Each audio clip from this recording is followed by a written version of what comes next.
Saudações, prezados alunos, esse é mais um vídeo da nossa série. Hoje nós vamos falar sobre circuitos em paralelo, tá? Antes de mais nada, não se esqueçam de se inscrever no canal para que vocês recebam as atualizações dos vídeos assim que eles forem postados e vocês não perderem tempo nos seus estudos, tá ok? Vamos lá. Este assunto já é referente ao capítulo 6 do nosso livro-texto, tá? Circuitos em paralelo. Nosso objetivo agora será fazer análise de circuito considerando todos os elementos deste circuito em paralelo. Vou mostrar para vocês como é que é feito esse arranjo. De modo geral, pessoal, todo elemento de um circuito ele tem dois terminais. Então, dois elementos estão em paralelo se os dois terminais desse elemento forem comuns. Por exemplo, nessa alternativa A, eu tenho aqui o elemento resistivo R1 e o elemento resistivo R2. Ambos têm dois terminais. O terminal de R1 está conectado aqui nessa barra A. O outro terminal de R1 está conectado à barra B. Se eu for reparar R2, ele também está conectado à barra A e o outro terminal de R2 também está conectado à barra B.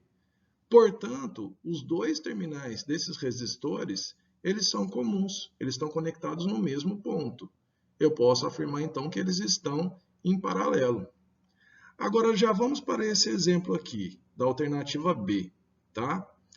R1 e R2, né? R1 e R2, ambos estão conectados aos pontos A e B. Portanto, neste circuito B, eu tenho R1 e R2 que podem ser considerados em paralelo. No entanto, R3, que está no mesmo circuito, ele tem apenas um dos seus terminais conectados aos pontos A e B. O outro terminal não, ele está conectado numa sequência do circuito que a gente não mostra aqui. Portanto, apenas R1 e R2 podem ser considerados em paralelo e R3 não, tá? Neste caso aqui, R3 estaria em série com o paralelo de R1 e R2, tá? Depois a gente vai ver esse arranjo série paralelo, tá? Por enquanto, vamos focar apenas no paralelo. Aqui na alternativa C, a gente pode perceber que R1 está conectado em A e B e R2 está conectado em B e C. Portanto, apenas um dos terminais são comuns. Tá? Então, eles não estão em paralelo, R1 e R2. R3 está conectado em A e C, o que também não demonstra que ele está em paralelo com qualquer um dos outros dois. Tá bom? A gente teria que fazer aqui outro arranjo com R1 e R2 para depois considerar esse arranjo em paralelo com R3, que a gente também vai ver mais para frente. Então, pessoal, de modo geral, sempre que algum elemento do circuito estiver dois terminais em comum em relação a outro elemento, a gente considera eles em paralelo.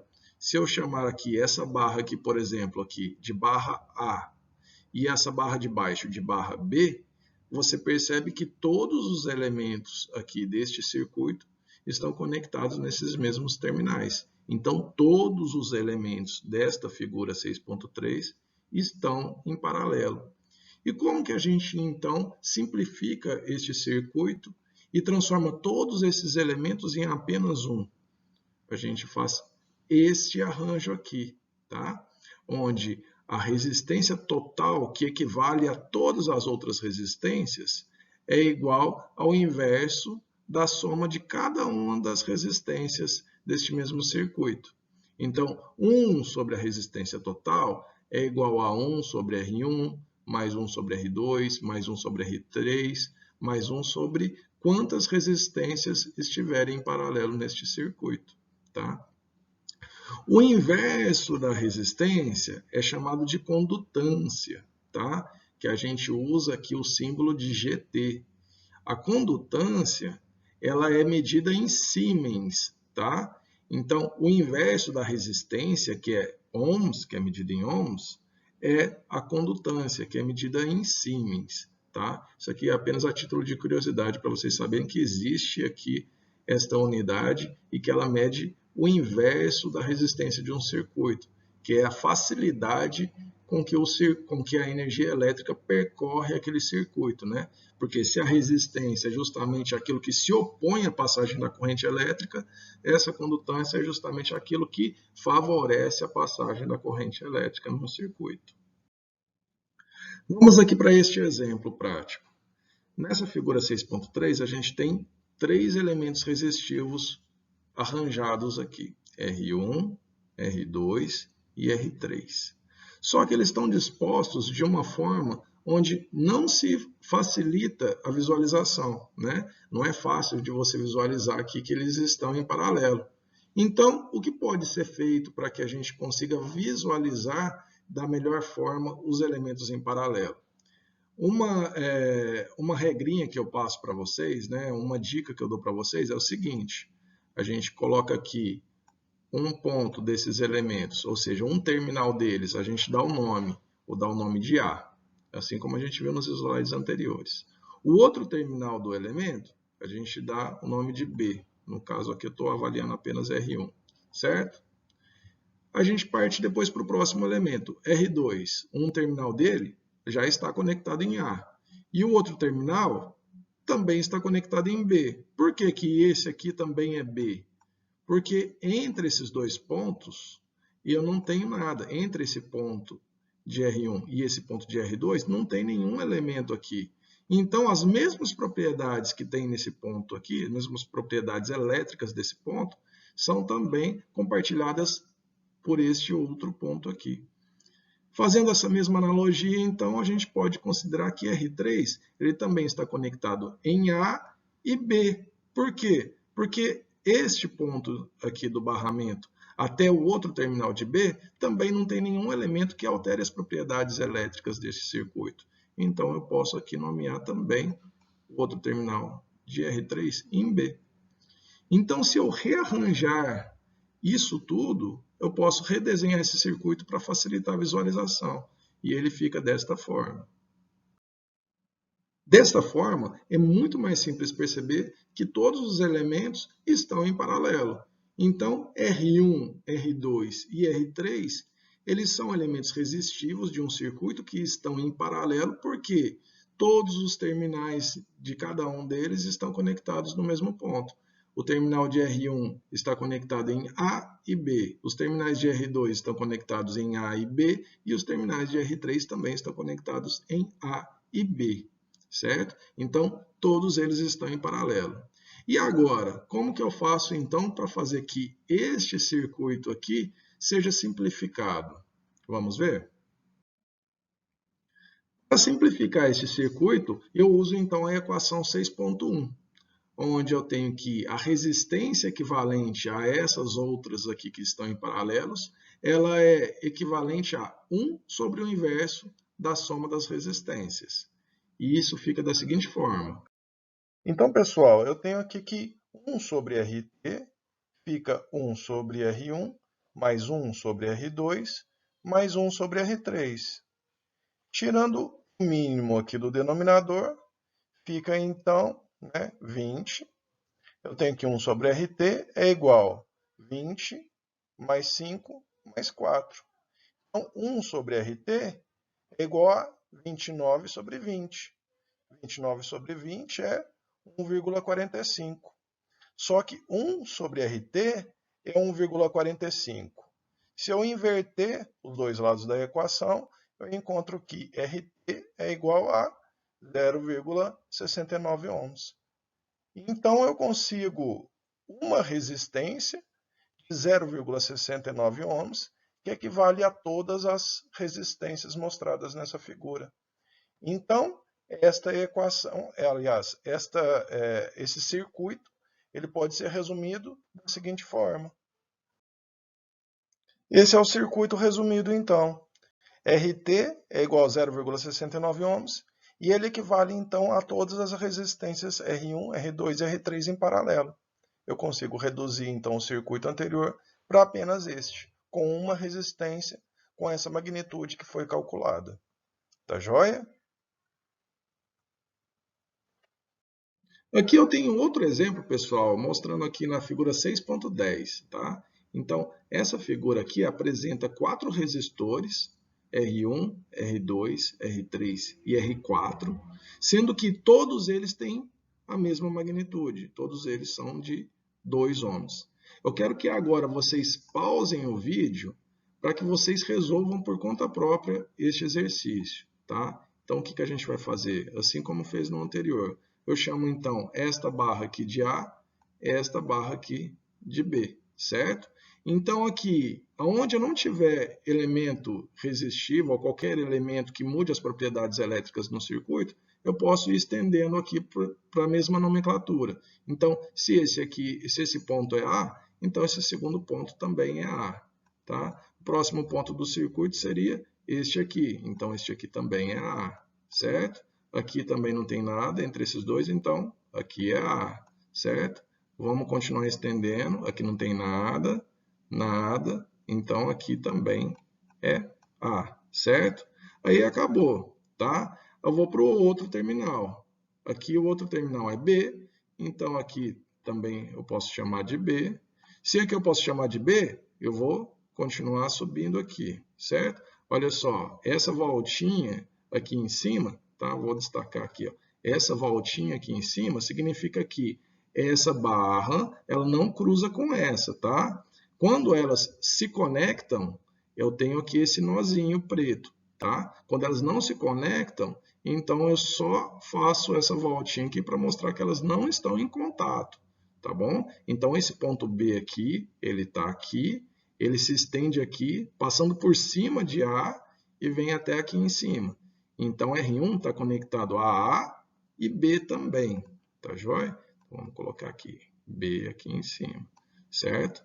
Então, continuando B, ele vai vir até aqui, aqui é B também, porque não tem nada entre esses dois pontos, e aqui em cima também B, porque não tem nada entre esses dois pontos. Então, aqui eu já nomeei todos os pontos desse circuito. O que eu faço? Eu rearranjo isso aqui para eu visualizar de forma mais fácil. Então, eu coloco R1 ao lado de R2, ao lado de R3, ao lado de R4, todos eles conectados entre os terminais A e B. Então, com isso, eu consigo ver mais fácil que todos esses elementos estão em paralelo. Quando assim vocês fizerem e aplicar a equação 6.1, vocês vão perceber que, ao tirar o mínimo múltiplo comum do denominador destas resistências, vocês vão chegar a esta equação aqui, tá? Porque 1 sobre RT vai ser igual a 4 vezes, né, 1 sobre Rn. Então, no caso aqui, se eu inverter RT, eu vou ter que RT é igual à minha resistência, que é 2 ohms, dividido pelo número de elementos, dividido por N.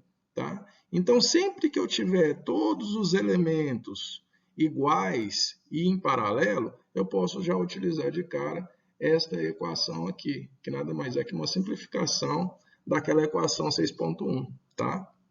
O mesmo acontece para essa outra equação 6.5, tá? Que significa que a resistência total e equivalente de dois elementos em paralelo pode ser feita da seguinte forma: R1 vezes R2 dividido por R1 mais R2, que nada mais é do que o inverso daquela equação 6.1 para dois elementos, tá? Significa simplesmente que você consegue pensar mais rapidamente qual seria o resultado de dois elementos em paralelo. Agora, pausem o vídeo neste momento, desenhem no caderno esta figura 6.1, rearranjem ela e encontrem tanto esta equação aqui para RT, quanto esta equação 6.5 para dois elementos em paralelo. E aí sigam o vídeo novamente. Tá joia? Pessoal, uma propriedade muito importante para se ter em mente sobre circuitos em paralelo é que ela é justamente o oposto do que a gente viu para circuitos em série, certo? A gente viu para circuitos em série que, em um circuito em série, a corrente é sempre a mesma para todos os elementos e que a tensão da fonte se divide nestes elementos em série. Aqui é justamente o oposto, tá? Aqui a gente vê que a corrente de uma fonte em um circuito em paralelo, ela se divide nos ramos para passar pelos elementos em paralelo e que a tensão da fonte ela é a mesma para os elementos em paralelo. Tá? Então, recapitulando, num circuito em série, eu tenho fonte de tensão, ela se divide por os elementos e a corrente é a mesma. No circuito em paralelo, eu tenho que a tensão é a mesma e que a corrente se divide, como vocês podem ver aqui nessa figura. Tá? Por isso que, quando eu digo para vocês que se eu chamar aqui de A e aqui embaixo de B, eu tenho que estes elementos que estão em paralelo e que eles estão conectados aqui nos mesmos terminais, portanto, eles têm então a mesma tensão aplicada em seus terminais, certo? Então R1 vai ter a tensão AB, R2 vai ter a tensão AB, né? Essa tensão R1, que eu estou chamando de V1, e R2, que eu estou chamando de V2, é justamente igual à tensão da fonte. Por quê? A tensão entre esses terminais A e B é justamente a tensão da fonte, porque a fonte está ligada aqui entre os terminais A e B. Tá? Então, a tensão da fonte é a tensão imposta em todos os elementos aqui que estão em paralelo, certo? Mas a corrente não. A corrente, como vocês podem ver, a corrente que sai da fonte, né, que eu estou chamando aqui de IS, ela chega aqui neste ponto, ela vira aqui I1, que é a corrente que passa por R1, e aqui neste outro ramo, então, é I2, que passa por R2. Chegando aqui neste ponto B, eu tenho que I1 e I2 se unem novamente para formar novamente IS e retornar para a fonte. Tá? Então, IS sai da fonte, chega aqui até o ponto A, se divide, tá? Entre I1 e I2. Aí aqui no ponto B elas se unem novamente, então tem que I1 mais I2 é igual a IS e retorna de novo para a fonte. Tá? Então, pessoal, para entender melhor isso aqui, eu posso fazer uma analogia como se esse circuito elétrico aqui ele fosse um sistema de tubulação, tá? Onde eu tenho essa fonte de tensão aqui, que seria, no caso, uma torneira que está abastecendo essa tubulação com água, certo? E que essa água ela chega, então, no sistema de tubulação e ela se divide, alimentando, então, cada tubo individualmente. Só que a pressão que eu tenho aqui desta água nesses pontos, no caso aqui na barra A, é a mesma para a tubulação 1 ou para a tubulação 2. Só que a corrente de água, o fluxo de água para cada uma delas é diferente. Tá? E esse fluxo de água vai depender justamente, no caso da facilidade da água passar por esse tubo. E o que dá uma facilidade maior ou menor, neste caso aqui, seria o diâmetro da tubulação. Para um circuito elétrico seria a magnitude da resistência. Então, no caso, quanto maior for a resistência, mais eu tenho oposição à passagem da corrente elétrica. Então, é como se fosse um tubo bem fininho. Tá? E quanto menor a resistência, é como se fosse um tubo grosso, onde eu tenho pouca oposição à passagem da corrente elétrica. Tá?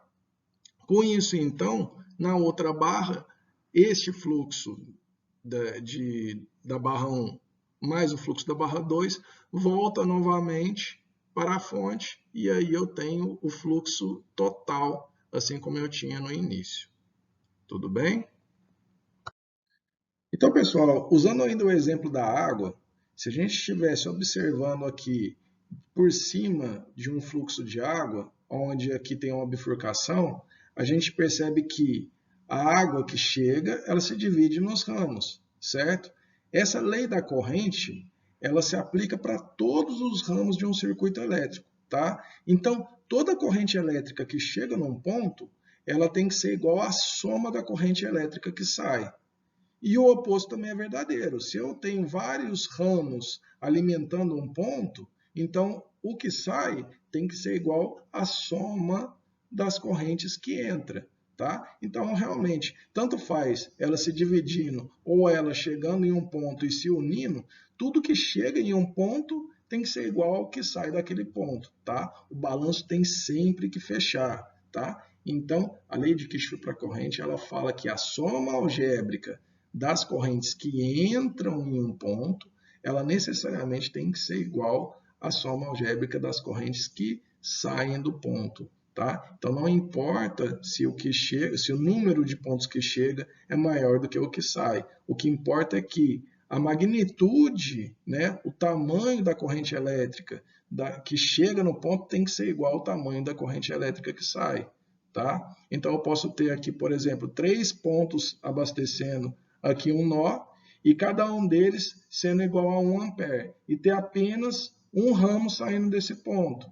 Então, este ramo saindo, ele tem que ter 3 ampere. Por quê? Se eu somar os 3 ramos, cada um de 1 ampere, tem que dar 3 ampere. Então, o balanço em cada nó tem que fechar.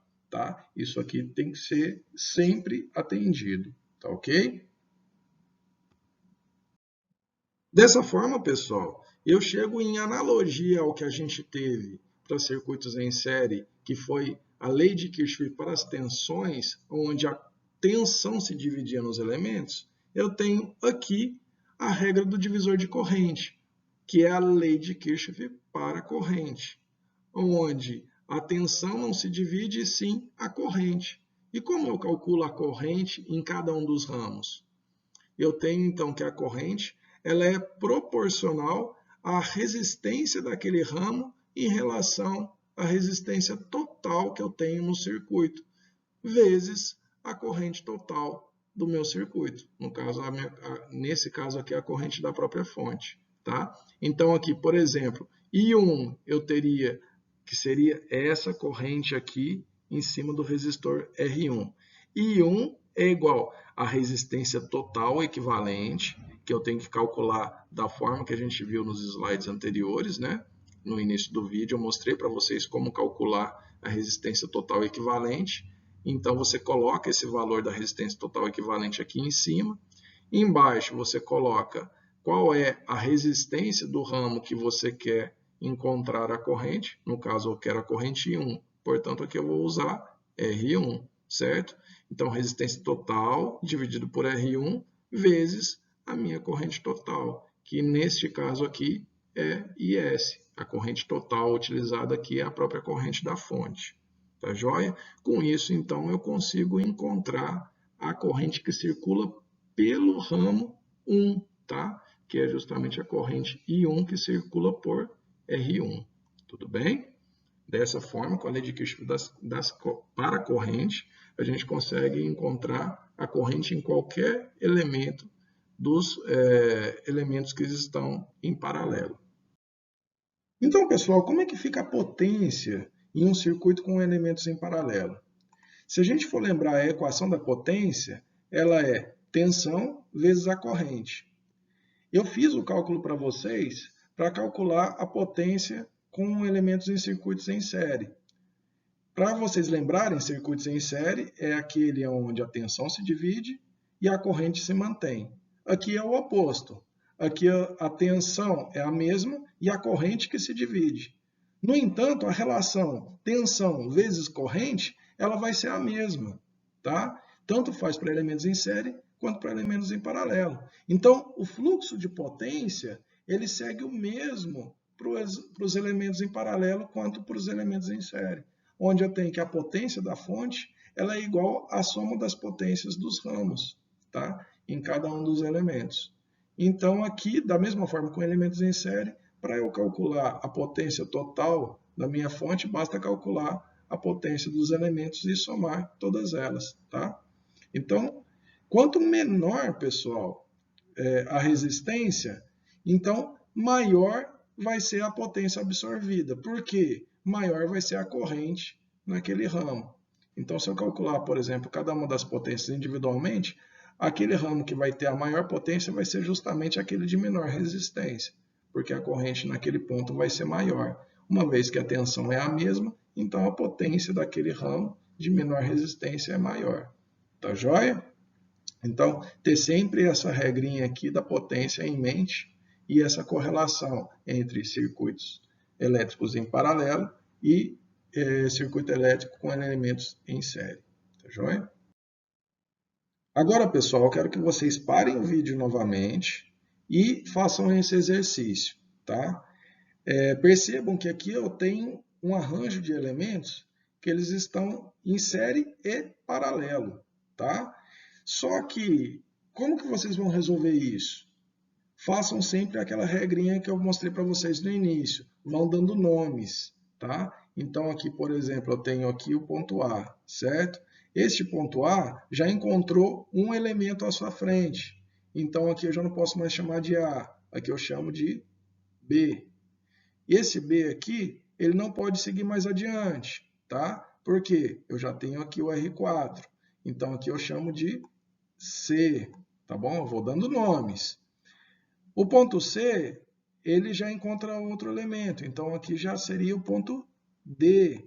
Ah, aqui para frente não tem mais nada. Então, eu posso continuar com D. Então, aqui é D, certo? Aqui embaixo também é D, certo? Aqui eu já encontrei outro elemento. Então, aqui já não é mais D. Aqui é E, certo? Então, aqui ele não tem mais nada. Continua sendo E, certo? E aqui já tem outro elemento. Então, aqui já é outro nome, certo? F. Tendo todos os pontos nomeados, agora o que você vai fazer?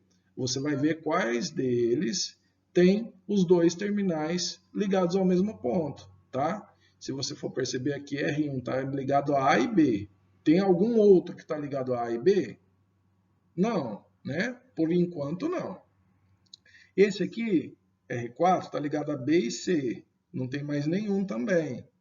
R6 está ligado a C e D. Tem mais algum que está ligado a C e D? Tem, olha só. Desculpa, esse aqui era o R6, tá? O R5 está conectado a C e D, certo? Então, tanto o R6 quanto o R5 estão conectados a C e D. Então, esses dois aqui estão em paralelo, certo? R8 e R7 não estão conectados a C e D, e sim a D e E, tá? Então, o que a gente faz? Faz o paralelo desses dois aqui. Eu vou achar um equivalente aqui, tá? Entre 5 e 6. E aqui embaixo eu tenho o elemento 7 e 8 que estão em paralelo. Então, eu faço um outro arranjo de equivalente entre R7 e R8. O equivalente entre 5 e 6 vai estar aqui, olha, conectado em C e D. E o equivalente de 7 e 8 vai estar conectado entre D e E, tá? Vocês têm que ter em mente que os terminais, eles se mantêm. Então, o equivalente entre dois elementos que estão em paralelo vão ter os terminais com o mesmo nome daqueles que foram arranjados. Então, se 5 e 6 foram unidos para dar um equivalente, o equivalente entre 5 e 6 vai ser também de terminal C e D, tá? Então, você coloca aqui apenas uma resistência aqui conectando esses dois pontos. E o mesmo vale para D e E. Então, você vai ter aqui apenas uma resistência conectando D e E, que equivale a esses dois.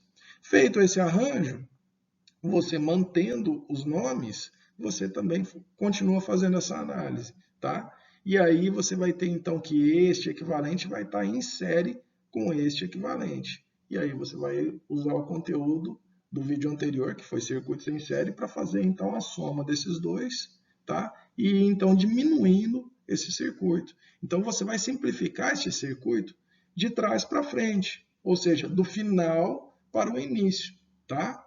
Fazendo, então, a numeração de todos e arranjando o circuito série paralelo. Tá bom? Façam esse exercício e, tendo dúvida, vocês me procurem. Tudo bem? Vou deixar aqui para vocês também essa tabelinha, onde tem, então, a equivalência dos elementos que a gente trabalhou até então. Tem aqui as potências, tá bom? Então, aqui, potência, tensão vezes corrente. Só que se eu usar a lei de Ohm para substituir cada um dos elementos, eu tenho aqui as três formas como a potência ela se apresenta para a gente, tá? Tem aqui a lei de Kirchhoff das tensões, tá? Eu tenho a lei de Kirchhoff para a corrente, e eu tenho, então, a correlação entre circuitos série e paralelo, né? e quais são os elementos que são dual, ou seja, que tem equivalência entre eles, tá? Então, eu tenho aqui, por exemplo, que no circuito série a lei de Kirchhoff para as tensões se aplica e no circuito em paralelo a lei de Kirchhoff para a corrente se aplica, certo?